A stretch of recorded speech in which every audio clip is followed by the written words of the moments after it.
eventually people are going to say, what the hell is going on? No matter how far you when you flip, you go exactly the same place to the light in our galaxy. Everything.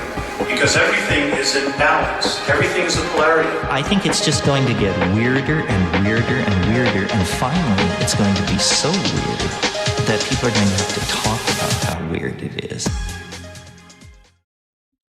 Yes, they certainly are. How are we doing, everyone? Thank you all for being here. We got 200 people here already. My word. That is crazy. It's been about 2 days since we did a live stream, and it feels like a lifetime. And so much stuff has honestly happened for us to talk about that I had to split tonight's show in two.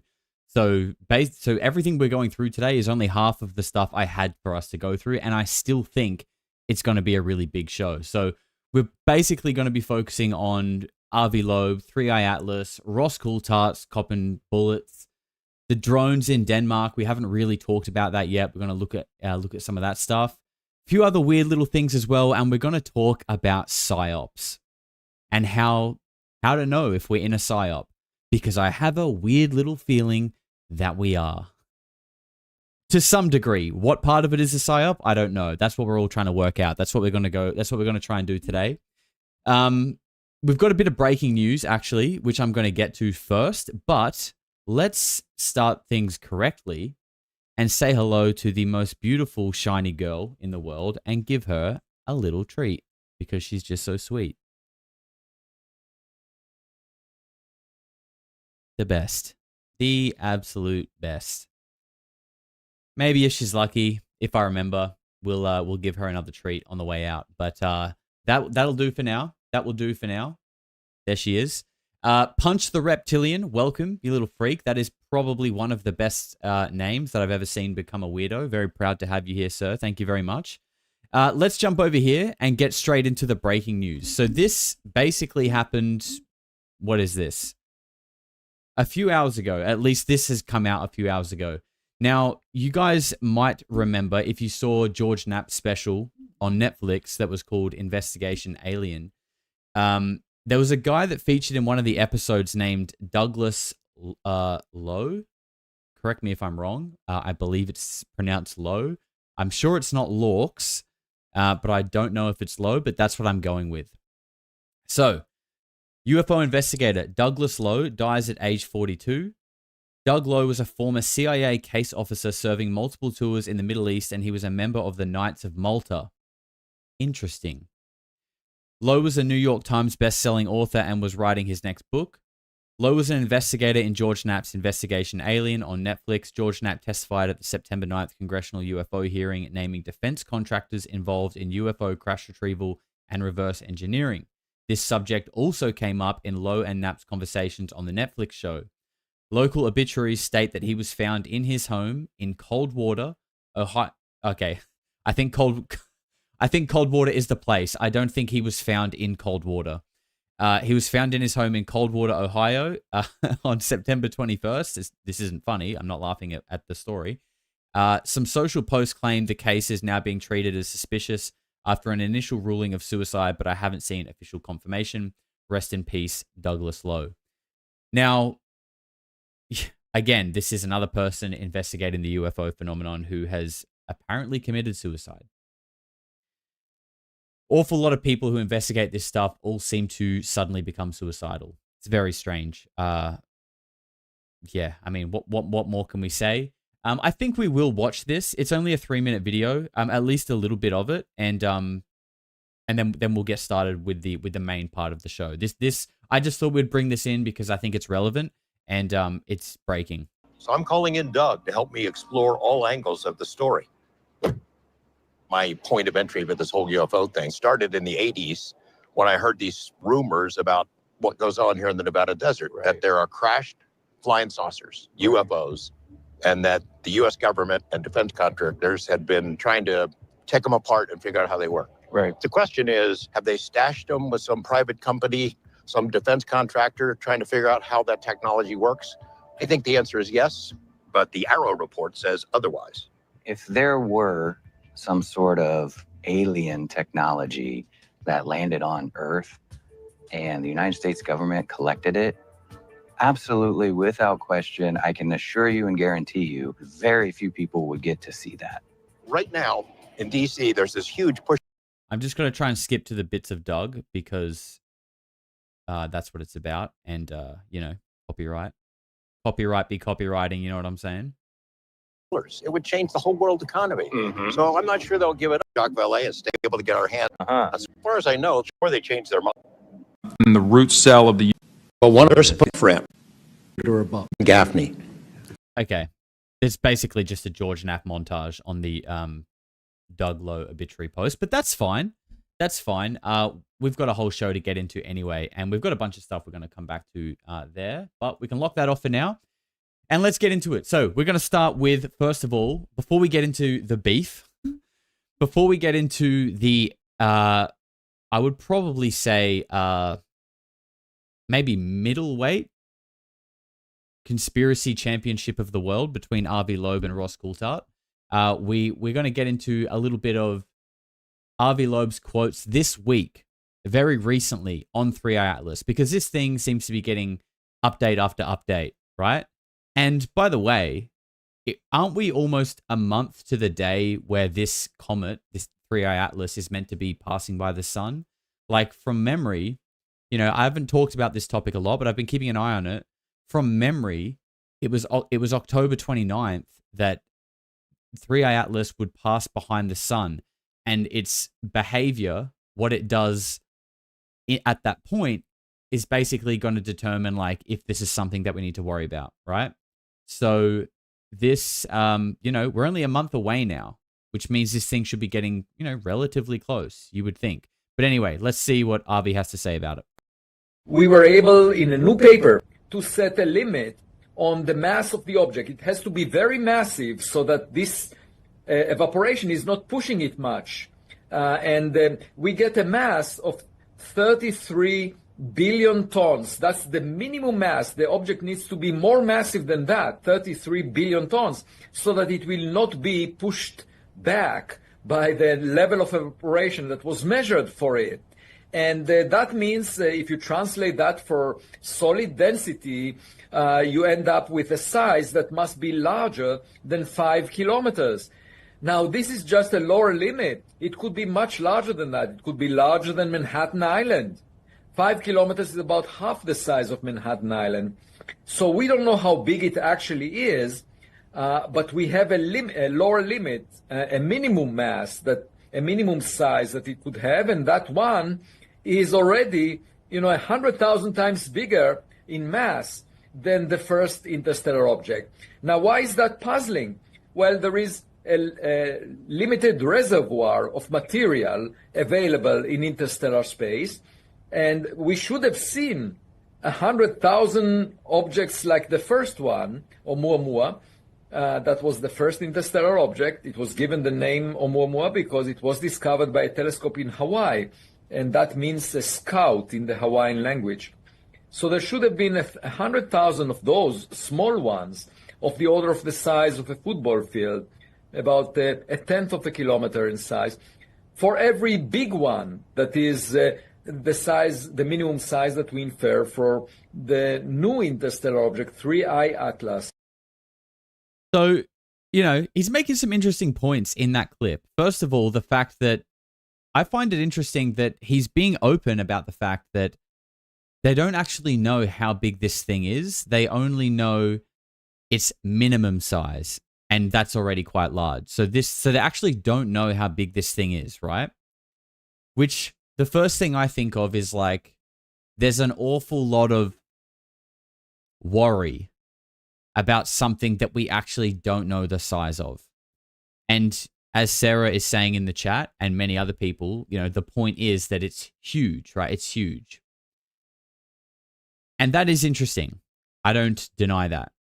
But it's also like coming from deep space. Like maybe huge objects exist and happen and come. And, I'm not going to comment too much on it further because I think I'll be able to explain myself more as we hear again from Avi and Ross, because I actually think they both make really good points. And I think both of their positions here are valid. And yeah, I think we'll talk about it as we go. But I thought that was an interesting update, just the fact that Avi is clarifying that we don't know how big this thing is. All we know is that at a minimum, it's quite big, but it could be anything beyond that. Concho, welcome, sir.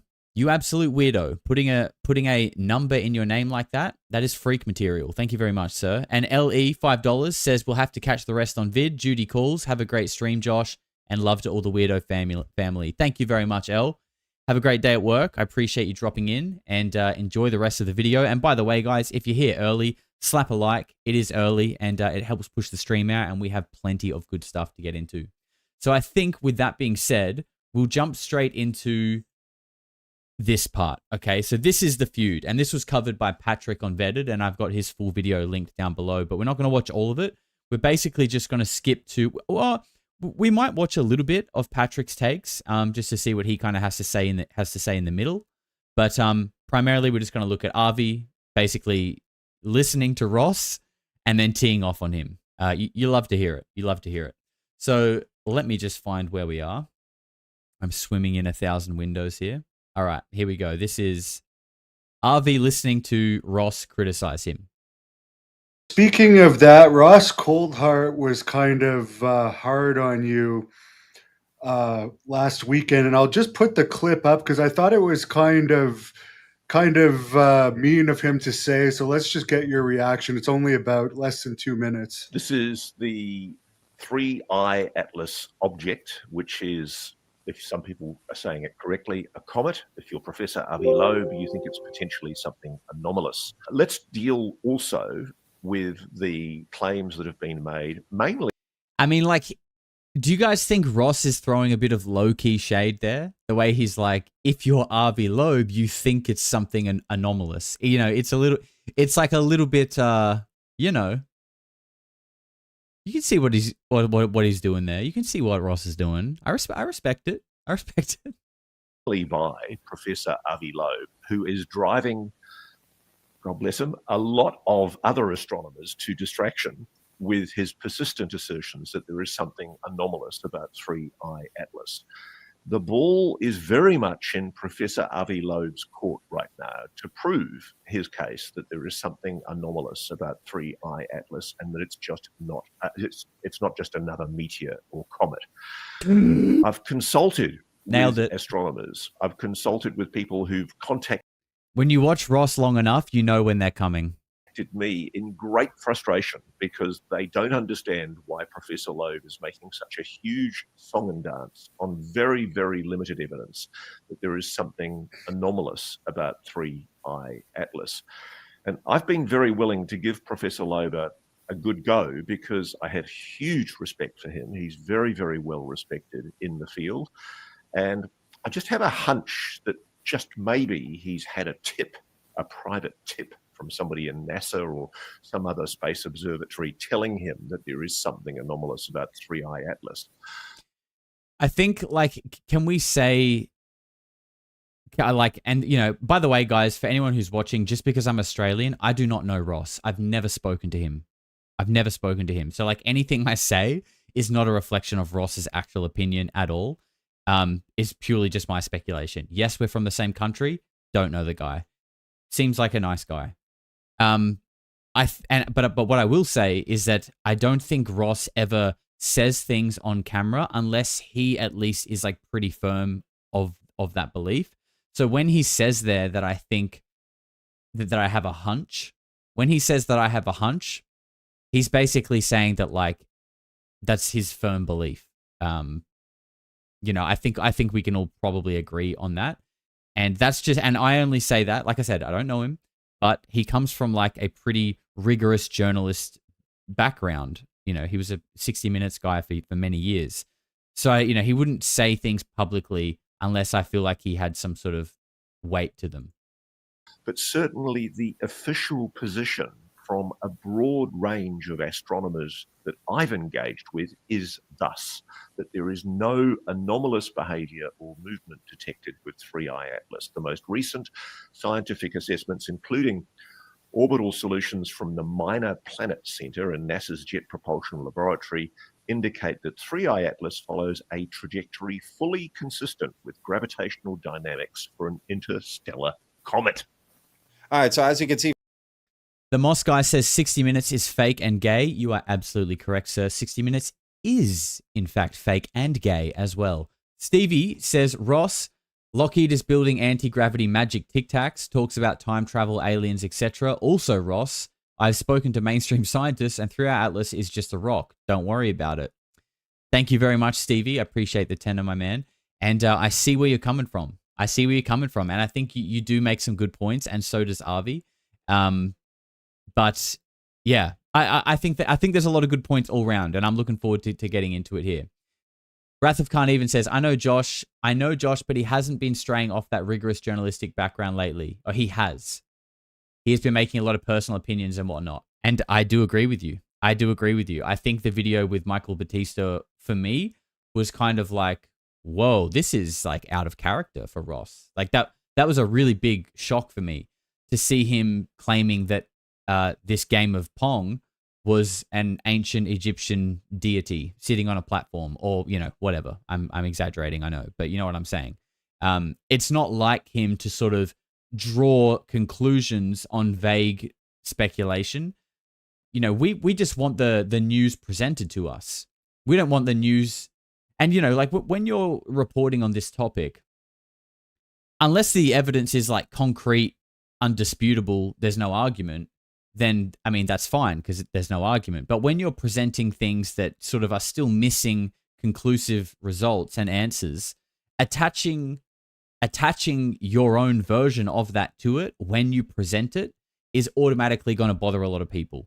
And it did. And I think it was super out of character for Ross because he's not normally like that. So that was a really interesting video. It really was. Let's look at Patrick living life in Spain now, I believe, looking tanned. I respect it. I am jealous of the tan. I'm currently rocking the monitor tan, not quite as endearing as the sun tan, but I'm working on it. All right, let's hear from Avi Loeb. so for him to come at Avi Loeb, Avi sees that as hypocritical. Take a look. Well, with all due respect, Ross Coulthart is not a scientist. And the statement he made in the last sentence is exactly the basis for a scientific paper that I submitted for publication last night. There is no non-gravitational acceleration, despite the fact that there is evaporation from the object. That means the object is very massive, anomalously massive, 1,000 times more massive than Borisov, the previous object, and 1,000,000 times more massive than Oumuamua. And this is just the lower limit. That's the minimum mass that is needed in order for it not to show any push back away from the sun. So if you see, an object that is, let's say, a dust particle, you see twice an object of the size of a dust particle, and then you see a boulder that is 1,000,000 times more massive appearing. Wouldn't that be curious? Wouldn't that be strange? Wouldn't that be anomalous? And just to remind whoever is viewing this Ross himself keeps talking for years about unidentified anomalous phenomena. He does. So he makes a living out of talking, not doing science. Dude, imagine making a living out of talking. That's crazy. I can't. That's disgraceful. I would never do that. That's crazy. Just talking and speaking to other people who do science. And he himself is engaged with things that appear anomalous. I'm doing the science.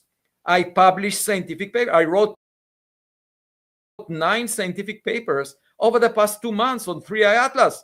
I'm not a journalist asking for the advice of other people to tell me what this object is. I'm actually doing the research to tell me what the object is. So for a journalist to go around and solicit consensus view about an object and then talk for years about anomalous phenomena that the same people that he's talking with right now would completely dismiss as irrelevant. The same UAP that he keeps talking about UFOs, UAP, and he talks about it for many, many, many broadcasts. If he were to go to the same people that he talked with about 3i Atlas, they would completely dismiss that as irrelevant. Yet, he believes that there are unidentified anomalous phenomena, and he keeps talking about it forever. But for 3i Atlas, no. He will go to the same people that dismiss UAP and ask for their advice, and then use sort of an average over their opinions to claim that when Avi Loeb does scientific work on this object, we should not accept it. Why? Because a group of other people said to him that we should not consider any anomalies. And I say, well, exactly this sentence that he said at the end, where the object doesn't show any non-gravitational acceleration, that sentence is an anomaly. Why? Because in order for the object not to be affected by its evaporation, it needs to be extremely massive, anomalously massive, 1 million times more massive than Oumuamua. And we haven't seen 1 million Oumuamuas. And don't worry, Avi's not done here. So, look, Suki did distract me a little bit there. I think she was trying to protect Ross Coulthart, being a good guard dog. What I think is going on, this is just my opinion. Like Ross, I think Ross makes good points, but I think Avi makes some good points here. And I think what is actually going on is that Ross is sort of saying that I don't think Ross is denying the fact that 3i Atlas is anomalous. Like having a giant large thing flying through space is anomalous. I don't think he's denying that. I think Ross is trying to highlight the fact that Avi Loeb is like is taking this large anomalous object, trying to insert it into the UAP community, which has a lot of reach, a lot of eyes on it, a lot of which could equal a lot of support, and then using that leverage to gain funding to study this thing. Because giant rock appearing in our solar system is a long stretch from like non-human intelligence UFOs, in my opinion. It literally could just be a giant, unique, rare object that is flying through space. So I kind of agree with that. Like Avi is right. This thing is anomalous, and it probably should be studied further, 100%. But I just think it feels as though Avi is sort of using the UAP community to like insert his own ideas and beliefs and interests to get the funding and sort of eyes on it that he wants. Because at the end of the day, UAP is the topic here is about, consciousness, non-human intelligence, psionics and things like that. It's not really about things that are in space that even by his own admission, he doesn't we don't even know the size of it. He just knows it's really big. So if we don't even know enough detail that we don't even know how big it actually is, to be running it through the UAP community feels like a bit of a stretch at this point. It is anomalous, it is very big, but I still think space and astronomy can be separate from the UAP community. I don't know. This is just kind of my take. We're going to keep listening to these guys. But that's kind of how I'm feeling about this so far. But, let me be clear. I think both guys make good points, and I think Avi, I do want to see Avi continue to study this thing. I just don't like it getting mixed in with the UAP community too much because, and Avi Loeb has done this. There comes this kind of fear mongering with it. I mean, the UAP community is already rife. Everyone thinks the world's going to end in 2 years. Or they think, some kind of religious apocalypse is going to happen. Okay, we've got enough of that. We don't need an impending comet alien invasion as well. So, let's just keep them separate until we have undeniable proof that it is something that could be part of the UAP community. I'll stop rambling now. Consensus of those people that he spoke with is that 3i Atlas is just an unusually large object that is on an unusually fine-tuned trajectory with the planets by chance. So it's big by chance. It's aligned with the planets by chance. It has nickel without iron by chance. It had a plume of scattered light ahead of it towards the sun instead of behind it, away from the sun, the way comets show, by a process that we don't understand but we don't care about. And it will come close to Mars and Jupiter by chance. So the timing was particularly, fine-tuned, but by chance. And, all of these coincidences, each of them has a low probability. Some of them we've never seen before for comets in the solar system. I mean, in my opinion, he lays down the law. So again, like I said, I agree with Avi that there is lots about this thing that is anomalous, but I feel like Avi is using the high amount, and when I say using, like, that sounds negative, right? It sounds like he's being like nefarious intentionally, and maybe he is. I don't know. Like, that's we can only speculate. I don't think so. He doesn't really come across like a nefarious guy, but maybe opportunistic, right? Like, maybe it feels like the UAP conversation being so hot right now and so big and everyone's interested in it is like also the perfect opportunity to kind of like use that fan base to gain support to do what he wants to do. But it is interesting. It is interesting I do agree at this point, but I just don't think the two worlds need to collide just yet. That's just my personal opinion. Mr. T says you wouldn't take cash, so this is for Suki. Thank you very much, sir. She absolutely appreciates it. She always does. Susie says Ross has no anonymous movement. That is, Ross has said no anonymous movement. That is wordplay. Loads of other evidence has been produced to show that it is displaying characteristics not common to comets or other transient objects. Yeah, and I guess a lot of those things are some of the ones that Avi just listed off then. I'm not sure, when the exact order of these clips, so I'm not sure, what Ross has seen and what he hasn't. But what I will say, to now come to the other side and defend Avi a little bit more, I do think Ross could be like it's strange, given that he reports on UAP for a living, as Avi said, he talks for a living. It is kind of strange that he at least wouldn't be like open to it. Like, I mean, okay, I talk for a living too. 3i Atlas for months has been an easy story.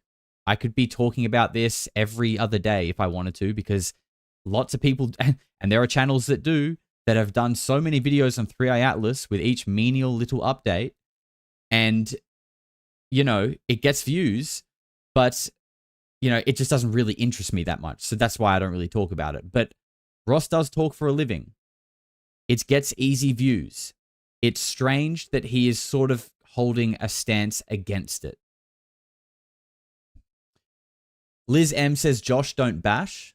Liz, please elaborate. Let me know where you think I have bashed and who. I would love to discuss that with you and the other 1,060 people in here. 3i Atlas is the new meme. Look, it is a little bit of a meme because it gets talked about so much, but I think anything that gets talked about this much, with this much hype, with Avi Loeb, who has made comments like, this thing is bigger than the thing that wiped out the dinosaurs. My friend who's on the stock market is saying the stock market might crash at the end of November or whatever. Like, he is saying these kind of weird little fear-mongering things as well. Like, I have no dog in this fight, really. Like, I don't really care. But I'm just, I'll try to look at both sides. And there is sort of odd behavior on both parts, in my opinion.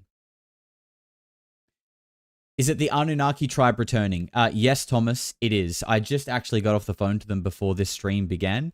It was Enlil, actually. We had a phone call, and they told me that October 29th, the stock market will crash. The Earth will be wiped out, just like the dinosaurs, just like Avi Loeb predicted. And it will be time for the next Yuga cycle. Surftown says, hey, Josh, much love. Shout out my boy Jay in the chat. It's his birthday. Happy birthday, Jay. Jay, you absolute freak, sir.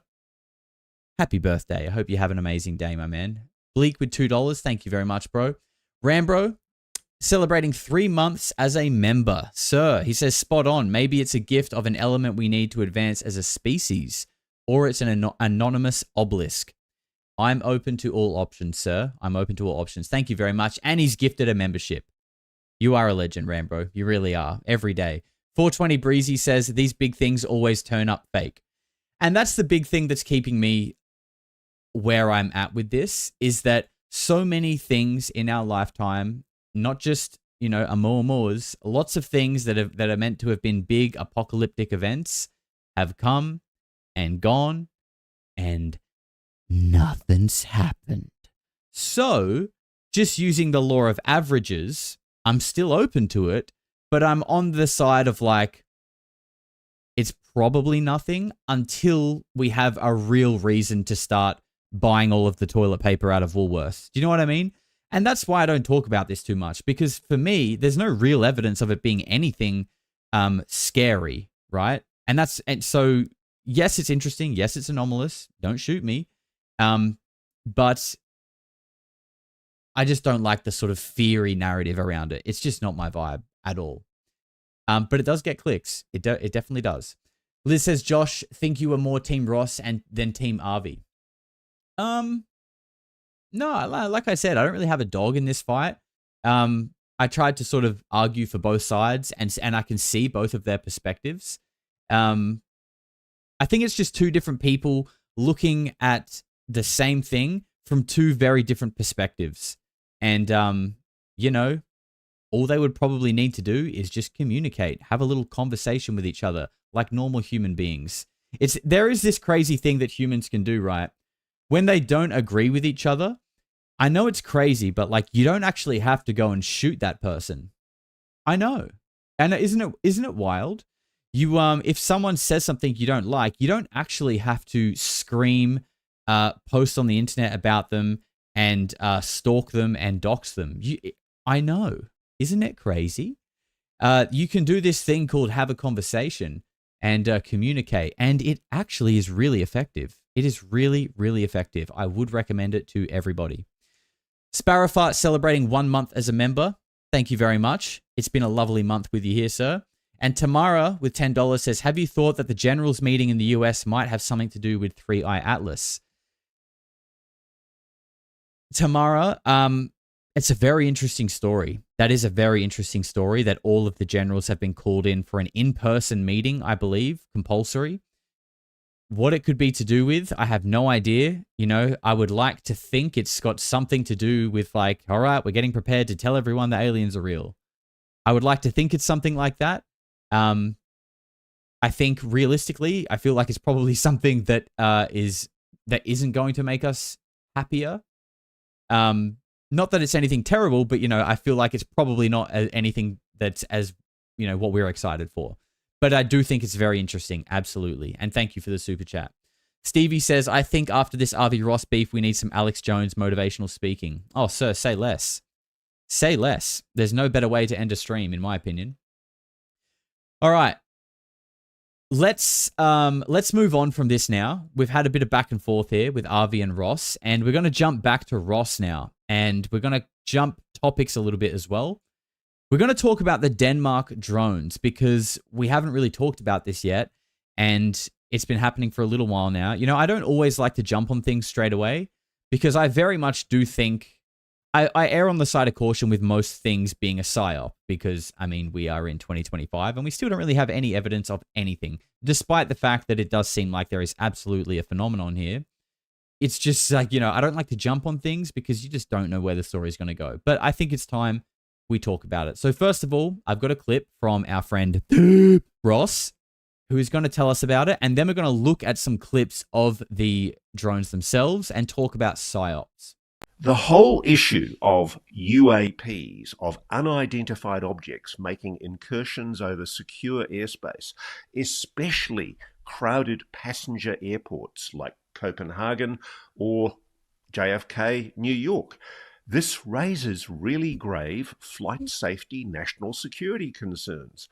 And it's a huge concern when governments start defaulting to the explanation that it's the dastardly Ruskies, or as happened in New Jersey, the dastardly Chinese. Hoodwink the Ranger says, I'm flying to Denmark soon, Josh. Will I be safe? Yes. Yes, you will. Where is your bloody evidence? Why make these allegations without any proof? The simple fact is, I am being told by multiple sources we have no idea what was responsible for the New Jersey incursions and the incursions that are still ongoing across different parts of the United States, including over military bases. I've spoken to somebody 2 days ago who's been sending me videos from Florida near Eglin Air Force Base. These incursions, whatever they are, may not necessarily be drones. There are people that have described to me seeing orb-like objects coming into airspace and then in some way morphing into shapes of aircraft. I have people that have shown me images of what look like the shapes of a 737 or a commercial passenger jet moving at impossibly slow speeds over parts of New Jersey and New York. It's the same in Copenhagen. Martin tells me that some of the witnesses in Copenhagen estimated the size of this object as the size of an A380 aircraft, the largest commercial passenger jet.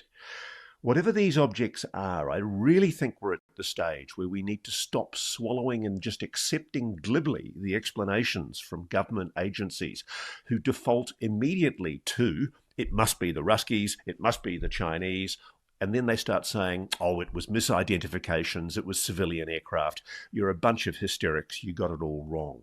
There is clearly something invading the airspace of certain nations around the world. It's actually happening in Russia, China, Japan. It's happening everywhere. And I don't know if you guys have seen as well. I saw a story today, and I don't have them to show you guys, unfortunately. But I saw like a story saying like Zelensky was talking about like airspace invasions or something like that are coming. And then there was a story underneath it saying like with someone from Russia, from the Russian government saying the West are going to stage a false flag with all these drones and basically blame it. It's us, but it's not. And honestly, I kind of believe the Russians. I've never been to Russia. I have no Russian connection, but you know, I feel like I've just been burnt too many times from believing the other side. So might give someone else a go for once. Carpspiracy Squad, you little freak. Welcome, sir. Thank you for becoming a member. Contra, my man, the man behind the music with $5 says people are spreading rumors of militaries in some countries going into high alert because of it on TikTok. I call bullshit. Yeah, I think that's actually what I was sort of just touching on. It feels Psy-Oppy. It feels kind of Psy-Oppy. And that's why we're going to be finishing this show with something that I think is important for all of us, which is how we can identify a Psy-Op. Ed Williams with £10 says, Josh, love what you do here. Have a read about my life mate, Over the Horizon, a sailor's voyage into the unknown. Look who lurks me on Twitter too. People who know it's real. Thanks, Ed. Thank you very much, Ed. I'm still learning how to read at the moment, but once I've finished my training, I will definitely check out your book, sir. Thank you very much. I appreciate the super chat. Has diminished a lot since the November, December, January incidents over the north of America, but it's still happening. And the interesting thing is nobody has ever provided a shred of proof to establish that Russia, China, or any foreign state adversary is responsible for these incursions, which, if you think about it, is insane. If something the size of an A380 was coming into the airspace of Copenhagen's airport, you would know for a fact that any kind of aircraft would be seen on radar, early detected, jets would be scrambled, the source and the origin of the drone or object or whatever it is would be traced. That hasn't happened. Wake up, people. Something is much more significant here than we're being allowed to know. Why are governments persistently trying to blame Russia and China? I know it's an easy default explanation, but if you remember, there was that Representative Jeff. I hate the Russia-China blame, and like I really do. And you know, let me clarify what I mean with that is that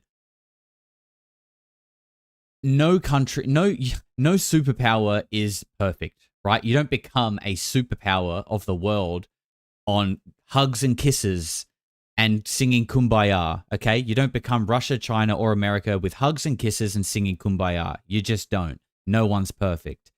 But they're also not as evil as the propaganda would make them out to be. Now, I don't live in Russia or China, so I don't know what the propaganda could be like the other way. I have plans to go to the United States next year, and I would love to visit Russia and China as well, because I want to go see these places for myself and, you know, see what it's like on their end and see their perspective and meet real people from those countries. Because I really do believe that most people all around the world are just like us, and we're all under the thumb of psychopaths, essentially, to some degree. Again, some of these countries do some good things, and some of them do some bad things as well. I mean, I think that's just life.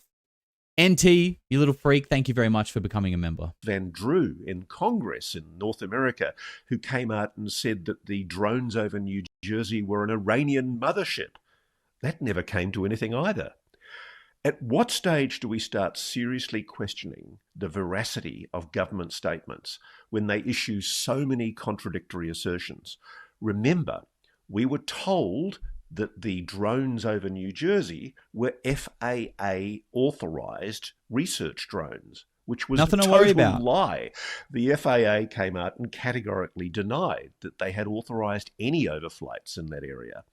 Then we were told it was misidentifications of civilian aircraft, which is also contradicted by two Pentagon generals from Northcom NORAD, General Glenn Van Herk among them. I mean, these guys are really senior generals, and they are admitting what the president has now admitted about Copenhagen. We don't know. And why don't governments just admit they don't know? It's as simple as that. I think he's making some good points here, and I think what is really interesting is the fact that, you know, this is a thing, and I've spoken about this recently, is when someone says one thing that someone doesn't like, or where they get one thing wrong, people are just so quick to just write them off entirely and never listen to them again. And look, maybe Ross does get some things wrong. I think his Michael Batista interview was like so right field and just odd. But I think he's making some awesome points here. Like, don't stop swallowing propaganda. Stop. Like, the very organization who is covering up the whole UFO problem is the same one that's saying that's giving you these like answers on what the drones are, and people are just accepting that and they're just okay with that. Like, you know, he makes a good point. Wake up. And recently he has been kind of more critical about this. He's been a little bit more critical. And interestingly, I feel like there has been an uptick of vocal people having a go at Ross about that. Not about that, but just having a go at him and saying, you know, he's gone to shit. And, you know, maybe it came at a bad time with his Michael Batista video, probably not helping the case. But, you know, just because someone gets something wrong once or does a bit of a shit job one time, I don't think it's worth writing them off. You know, he's done lots of good work. I feel like he's contributed a lot of where we are today.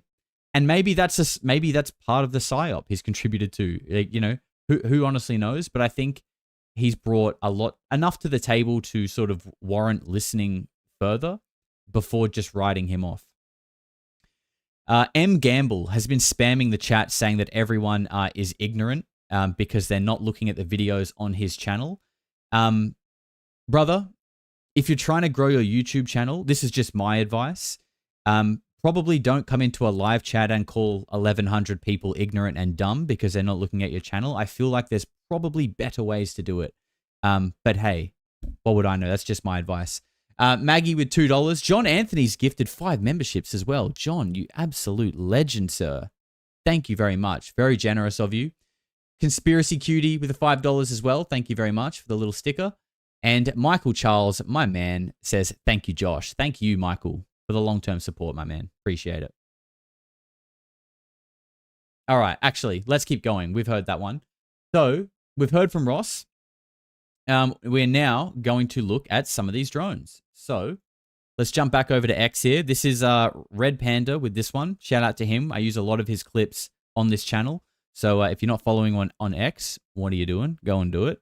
Here's a little 11-second video that says, yesterday I noticed these flying orbs that hovered for much longer than usual, about 300 meters from our home. Mystery drones filmed in Denmark.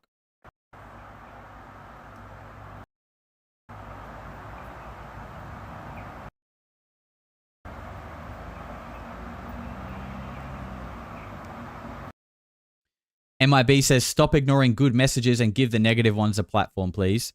Sorry, bro. Do you want to come and co-host with me? It'd be good. You can tell me how to run the show. It'll be great. Come and take a seat with me. I'll let you take the reins.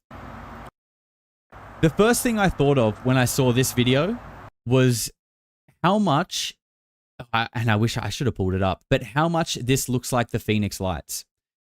At least like, you know, the 1997 footage that we've seen of the Phoenix Lights. And, you know, it kind of reminds me of Patrick Jackson's theory as well. That these things also, you know, I've said this before, and you know, it's not my theory. I'm not claiming this, but these objects do often appear in triangular formations. They're triangular. You know, this is more flat, but sometimes they're on their side. These formations are everywhere.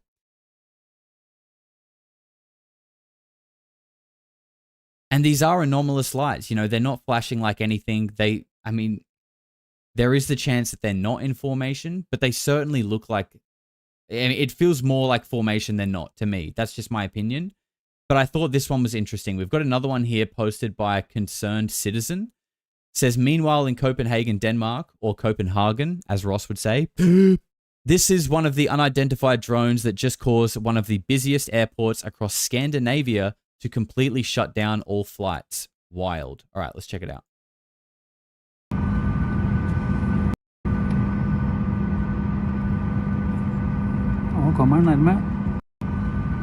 And some of them like do kind of look like airplane droney, but this was the case. This was the case in the New Jersey drones as well, which is interesting, right? And that's going to bring us to our next video. But just quickly, MIB says, "Oh, you have to be the funniest person on the internet." Well, thank you, sir. I appreciate the compliment. Asora says, it reminds me of the declassified video of the 3-sphere flying over Area 51, just over the runway. Interesting. There have been a lot of sphere videos popping up recently, like at air shows, and I think I saw one today with a police helicopter. It's interesting how like a lot of this stuff seems to sort of pop up at the same time. I have said this before, but it does feel like UFO news. Sometimes things that are unrelated just come in waves. Like it feels quiet, and then all of a sudden it's like, I don't know where to look. I don't know, you know, I got 4 3-hour-long podcasts have just come out. There's orbs over Denmark. Russia's calling it a false flag. Like you go from nothing to everything, and it's almost like just too much to consume. The size of the flying V-craft that flew over Shasta Lake about 6 years ago appeared similar to a triangle, but only a V. Interesting, Victoria. I don't know if I know about that. Is there video footage of that? It sounds interesting. It kind of sounds like the Phoenix Lights a little bit.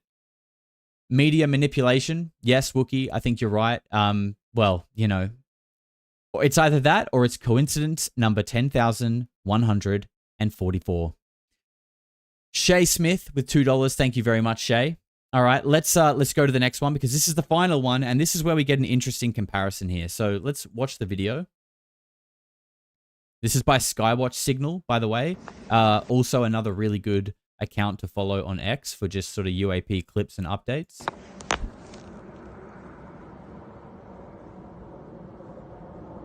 Now this one is giving like plane. This one is giving major plane, right? But I don't think that means it's a plane.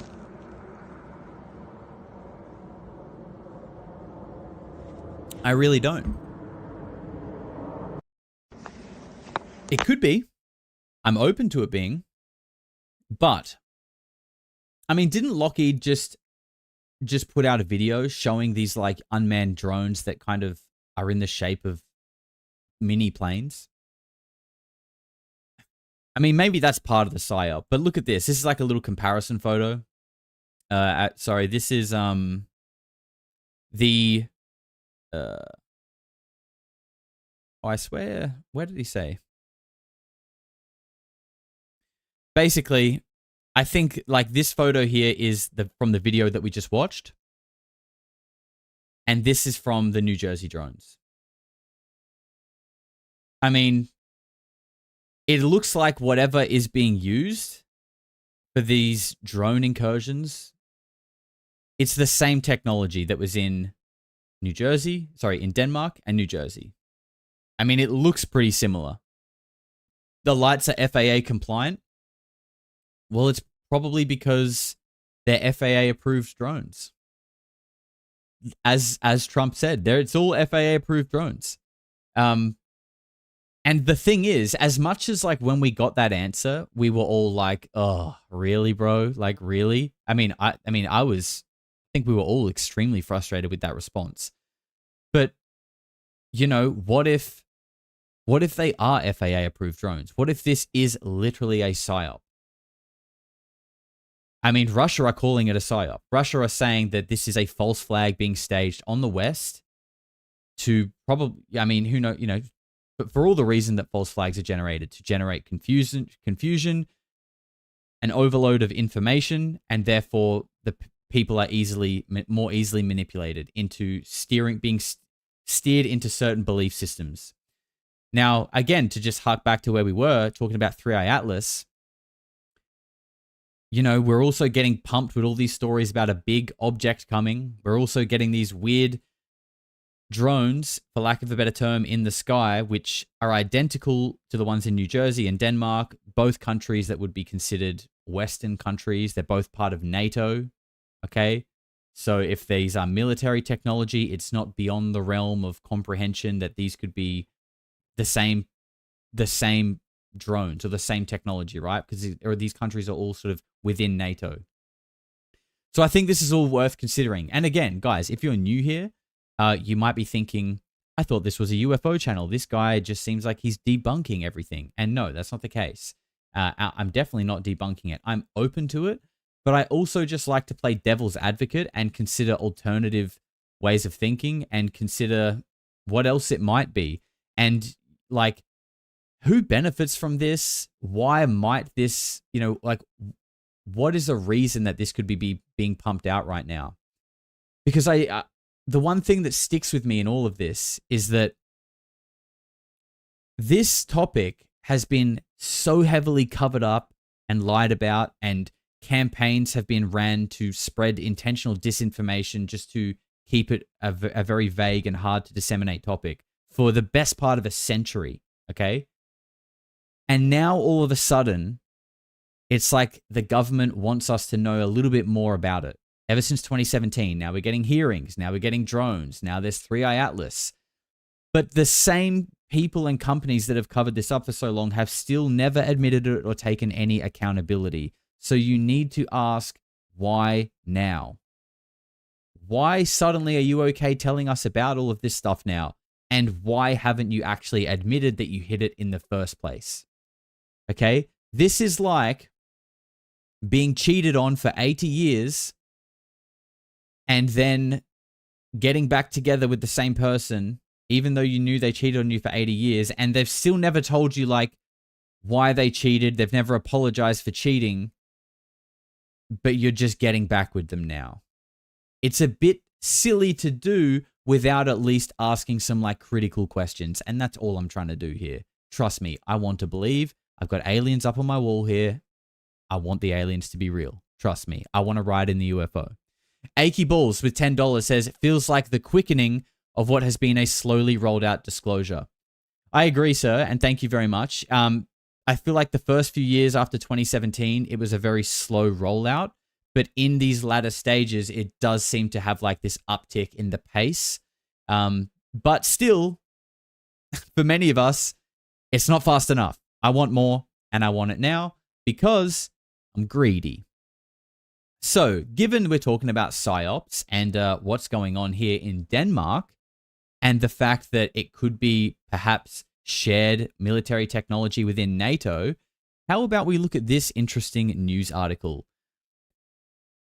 Denmark votes for defense bill giving US access to its air bases. This was in June this year. Would you look at that? What do you know?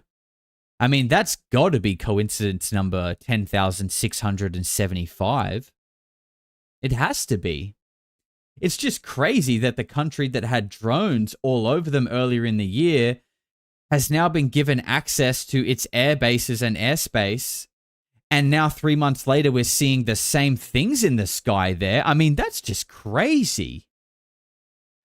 That's just crazy. What a coincidence. I'll read the post. This is from a person named Ruby, who I follow, and they actually post some really cool stuff. They're not really like a UAP, they're not like a red panda, but they do post some really cool stuff. So shout out to Ruby. This is what they say.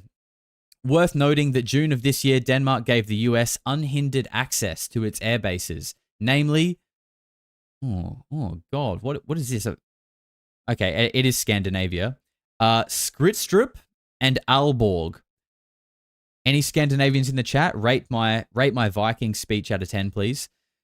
Where we are seeing the drone incursions tonight. I can't help but wonder if nuclear material is being maneuvered, drawing attention to those areas. Quote, the deal, which has been strongly criticized by politicians and human rights experts, means US soldiers in Denmark will remain under US jurisdiction.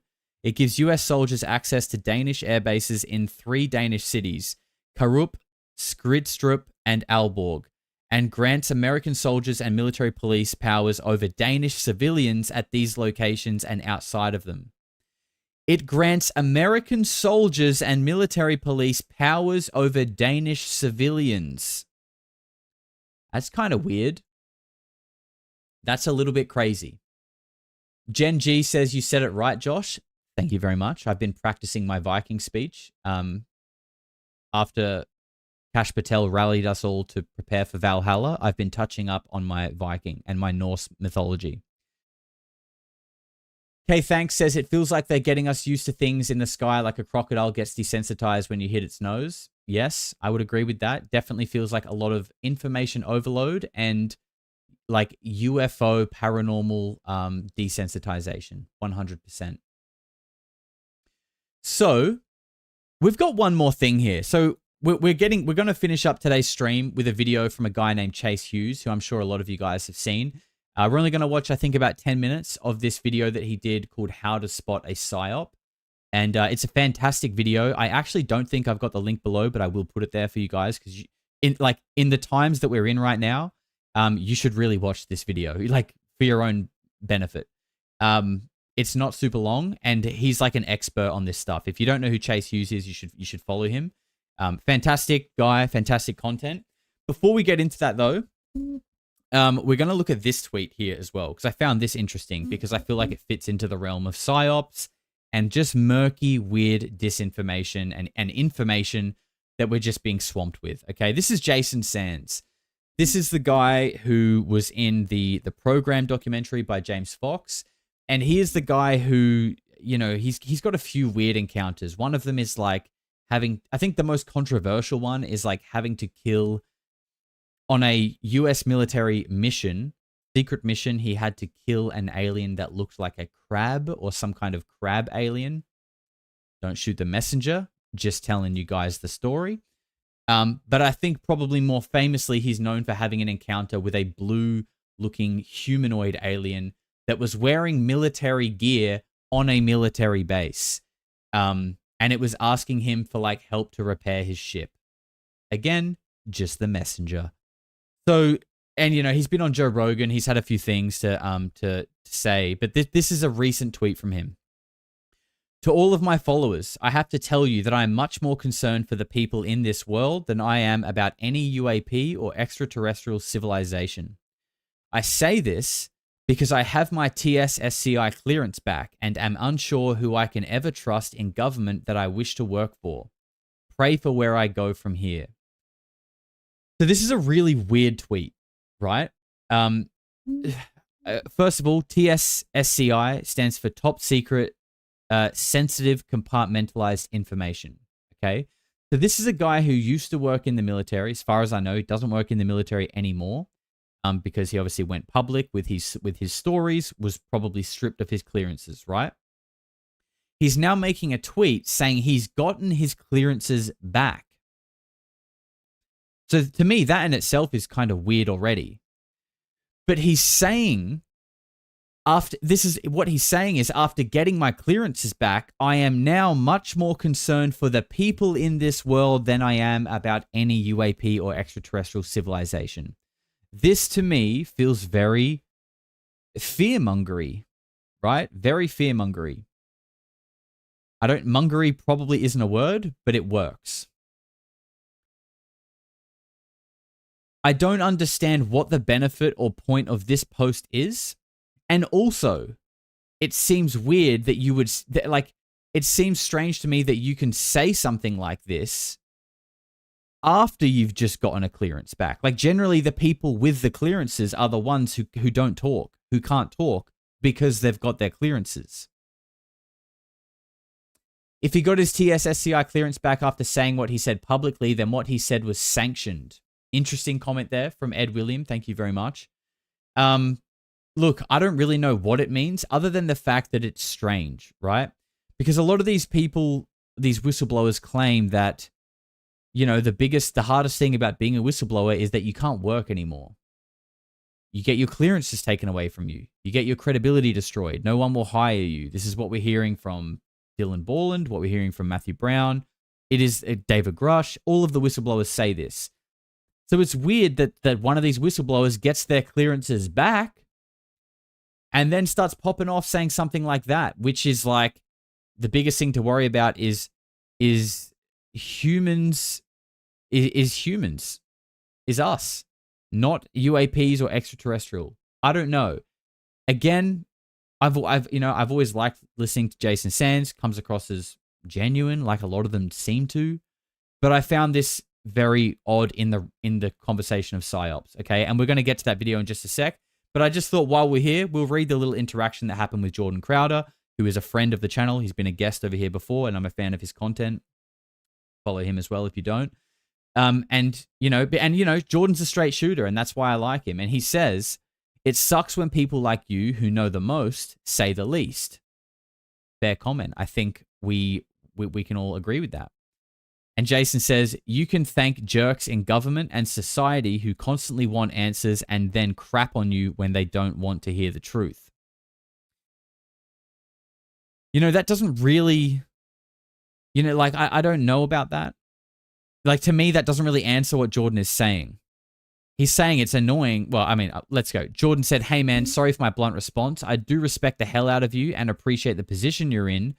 But for those of us who are dedicating our lives to helping humanity and trying to empower humans, it's a hard pill to swallow that there's ample information out there that would greatly help our cause, and it's being withheld. We understand there's a dark side, but I can't imagine lying and deception is ever a better strategy than truth." And I mean, I feel like you can't argue with that, right? And Jason says, "I am no savior. I've been as truthful and as open as I can be. I'll continue to fight and help as much as folks let me help." And Jordan respectfully says, "We appreciate you." But again, I just like vibes. Don't like it. Don't like it. Because, I've been as truthful and open as I can be. Well, is that before you got your clearance back or after you got your clearance back? Because there's no way there's no way being as open as you can is the same before and after having your clearance. There's just no way. So, I don't know what that means. And I think what Jordan is saying here is right. If there is people who have knowledge that could really change humanity and they're not telling us, I don't think you can thank jerks in the government and society for that. I don't know about that. I think what we need is some kind of basic income replacement scheme in place to help these people coming forward. And like, you know, I don't know what people can afford. Maybe it could be $50,000 a year. I feel like that's a pretty like decent, modest salary that the government could easily supply to 50 whistleblowers if they were of, you know, significance. And also protection. If they've got money, if they've got protection, unload. Give us all your secrets. What else could there be that could be stopping this from coming out? And guys, this was actually the other half of the, you know how I said at the start of the show, there was a whole other episode. We're going to get into that tomorrow night. And there's a whole bunch of stuff to get into there. It's going to get extra weird tomorrow. It's going to be good. It's basically about a quote that's come out saying the real truth is classified. You can dance around it, you can whistleblow, and you can say all these little things, but if you actually want to say the truth, that's where trouble happens. The truth is classified. And we're going to be getting into that tomorrow, but we're going to stick on the topics of PsyOps now. We're going to wrap the show up. And shout out to Patrick in the chat. What's going on, Mr. Vetted? Nice to see you here. Thank you very much, sir. We're going to wrap up with this awesome video from Chase Hughes called How to Spot a PsyOp, and I will make sure I add the link below after the stream. But if you search Chase Hughes, he's got a huge channel. You'll have no trouble finding him. Highly recommend him.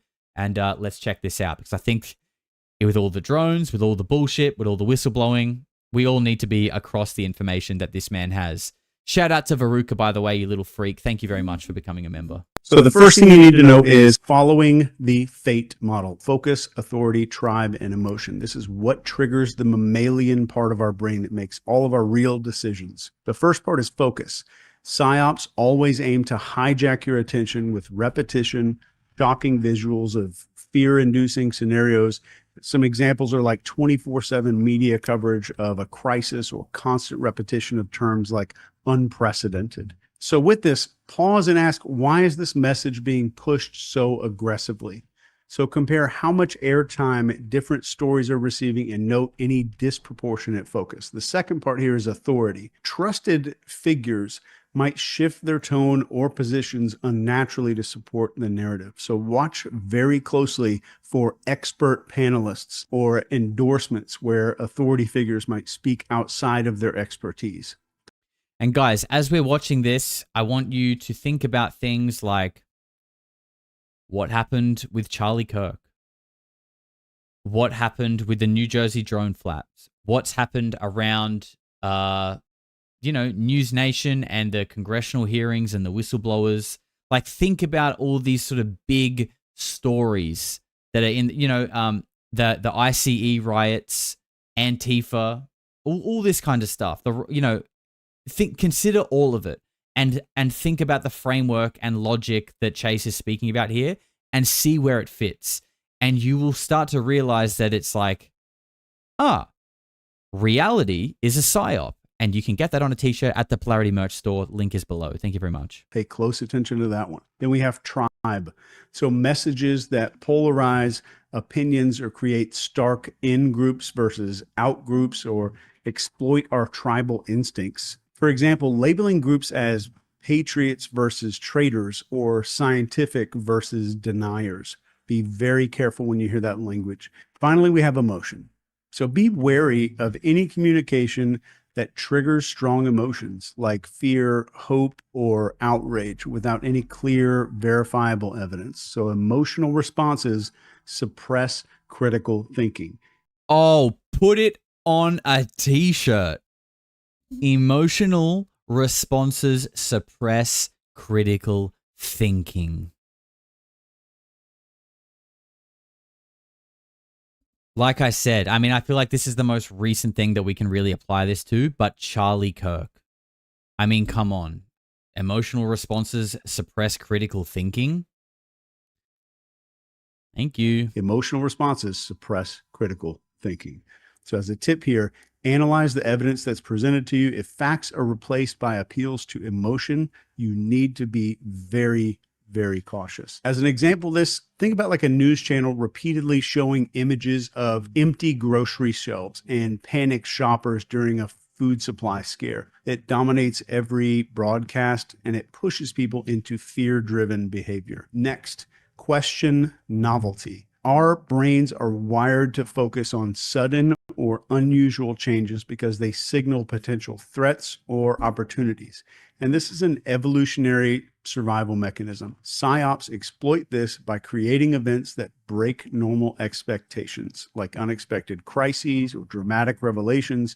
So ask yourself, why is this new? So consider if the event or somebody's message has been artificially manufactured or timed. Look for patterns like sudden shifts in public opinion, trending hashtags that are unusual, or viral videos that seem very coincidental.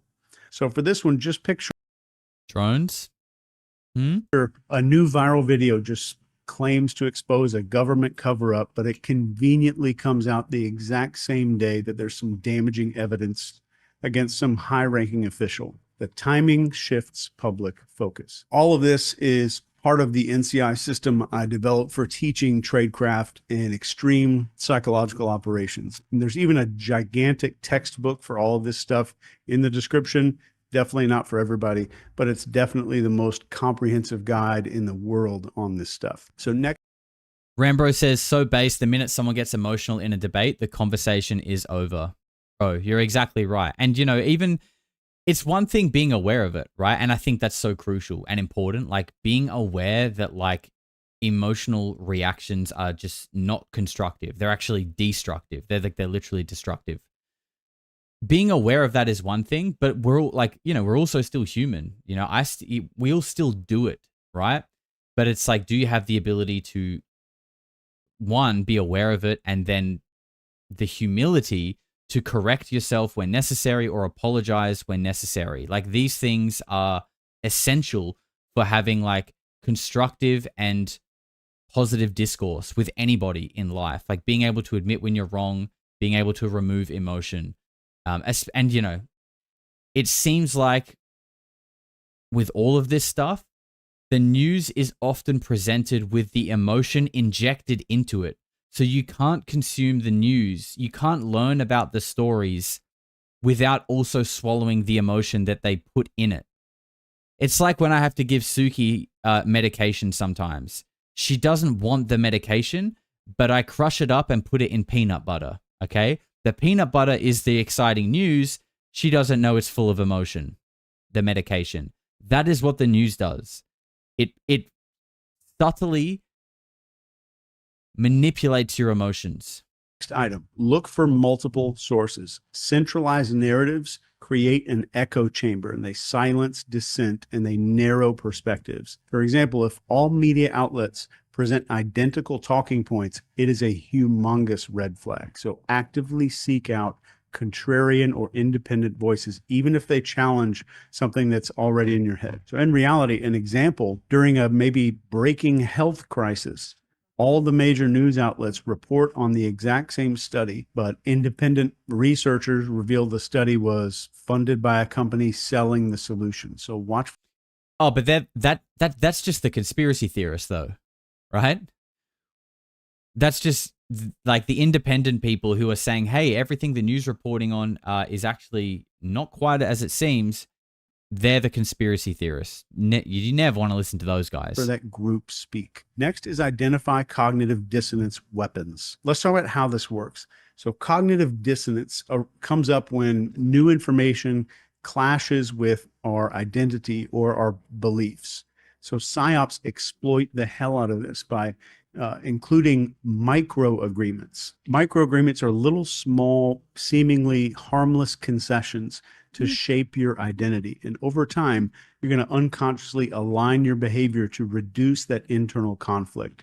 And as a weaponization example of this, a PsyOp might present you as a part of moral or intelligent enlightenment, like only good citizens do XYZ.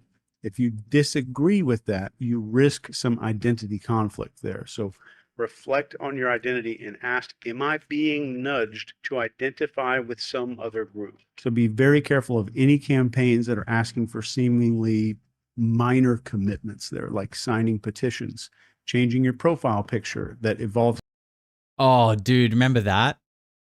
Remember that? Like, well, which one, you might say? Like, I remember, like, stand with Ukraine and all that kind of stuff. People putting like rainbow flags on their thing. There's been so many instances of the Facebook avatar banner. It is hilarious, isn't it? Because like it makes people think that like they're doing something, but what if we are to be very like literal about it, the only thing that they are actually doing is perpetuating the Psy-Op or perpetuating whatever the narrative is that the big corporations want to be pushed right now. That is the only thing that they are doing. Their Facebook banner isn't helping people in Palestine getting blown up by a drone. Not at all. It's just perpetuating whatever the current narrative is that the news has decided it would like to be pushed. That's all. One like, one prayer doesn't work. Into some bigger compliance or demand later. As an example of this, let's say a company launches an ad campaign and they claim real patriots buy local. If you disagree with their product, it feels like rejecting your identity as a patriot. So this pushes you to conform. Be very, very skeptical about those identity statements. Next is looking for those emotional scripts. And what I mean by this is the scripts that were written in our brains by our ancestors. So manipulated narratives trigger instincts like the fear of loss or scarcity, social rejection, or danger. For example, a media story about food shortages might activate survival scripts that cause panic buying and stuff like that. And we have scarcity fear. This is sudden warnings about limited resources like water or medicine. Also sparks that kind of behavior. And then we have tribal rejection.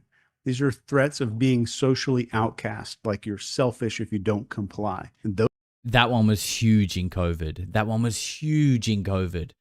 Like, if you didn't wear a mask or if you didn't comply with these guidelines, I nearly got into a fight at the shops once. I don't know if I've ever told this story on stream, but this was like towards the end of COVID. And I think I probably had a mask on because, just trying to be a good boy, fit into society, don't want to upset anyone, go along with the Psy-Op just to please everybody. And I was holding a really heavy basket. I remember I had a really heavy basket, and the guy in front of me had loaded all of his stuff on the checkout, and it had slid all the way down to the point where like there was heaps of room for me to start loading on my stuff, right? But he was still standing right at the back, and my thing was like really heavy, so I just kind of like leant past him to just put my thing on the whatever it's called, the conveyor belt. And this guy turns around and he's like, "Oh, watch it, mate, watch it." And I'm like, "What do you mean, bro?" And he's like, 1.5 meters. Get back 1.5 meters. I'm like, "Bro, relax. I've got a fucking mask on. So do you. I'm not touching you. Just fucking chill, all right?"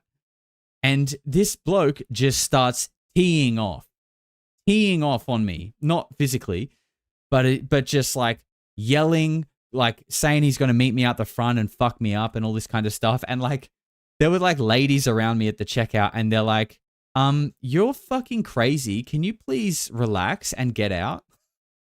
And I was just like, "Dude, you are literally embarrassing yourself." But I actually thought he was going to be out the front and I was going to have to fight this like 55-year-old boomer who's just like indoctrinated with fucking Channel 9 news.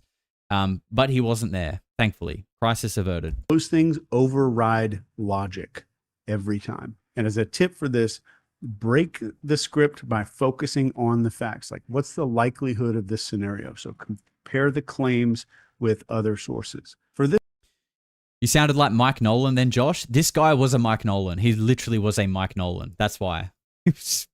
Typical Mike Nolan. Let's just picture where a politician says something like, "If we don't act now, our children will not have a future." This taps into survival instincts, those ancestor scripts in our head, and it's tied to protecting offspring. It creates urgency without any facts. Next. And yeah, the irony in him like having an aneurysm over me leaning by him and then wanting to get into like a fist fight with me. Like, oh, well, you're not concerned about germs anymore, dickhead? Is follow the money. So there's a trail of beneficiaries here. So identifying who benefits always is going to reveal the motive. So look for funding sources like sponsorships or political connections that are tied to the narrative. So use tools like opensecrets.org or public financial records to see who profits from this. So for policies or campaigns, follow the money. Identify the industries like pharmaceuticals, tech companies, etc., that stand to gain the most. So to illustrate this in your mind right now, picture a charity that's promoting clean energy awareness, and they seem noble until an investigations are showing that it's funded by a solar panel corporation that's lobbying for subsidies or something like that. Interesting, right? Follow the goddamn money. Guys,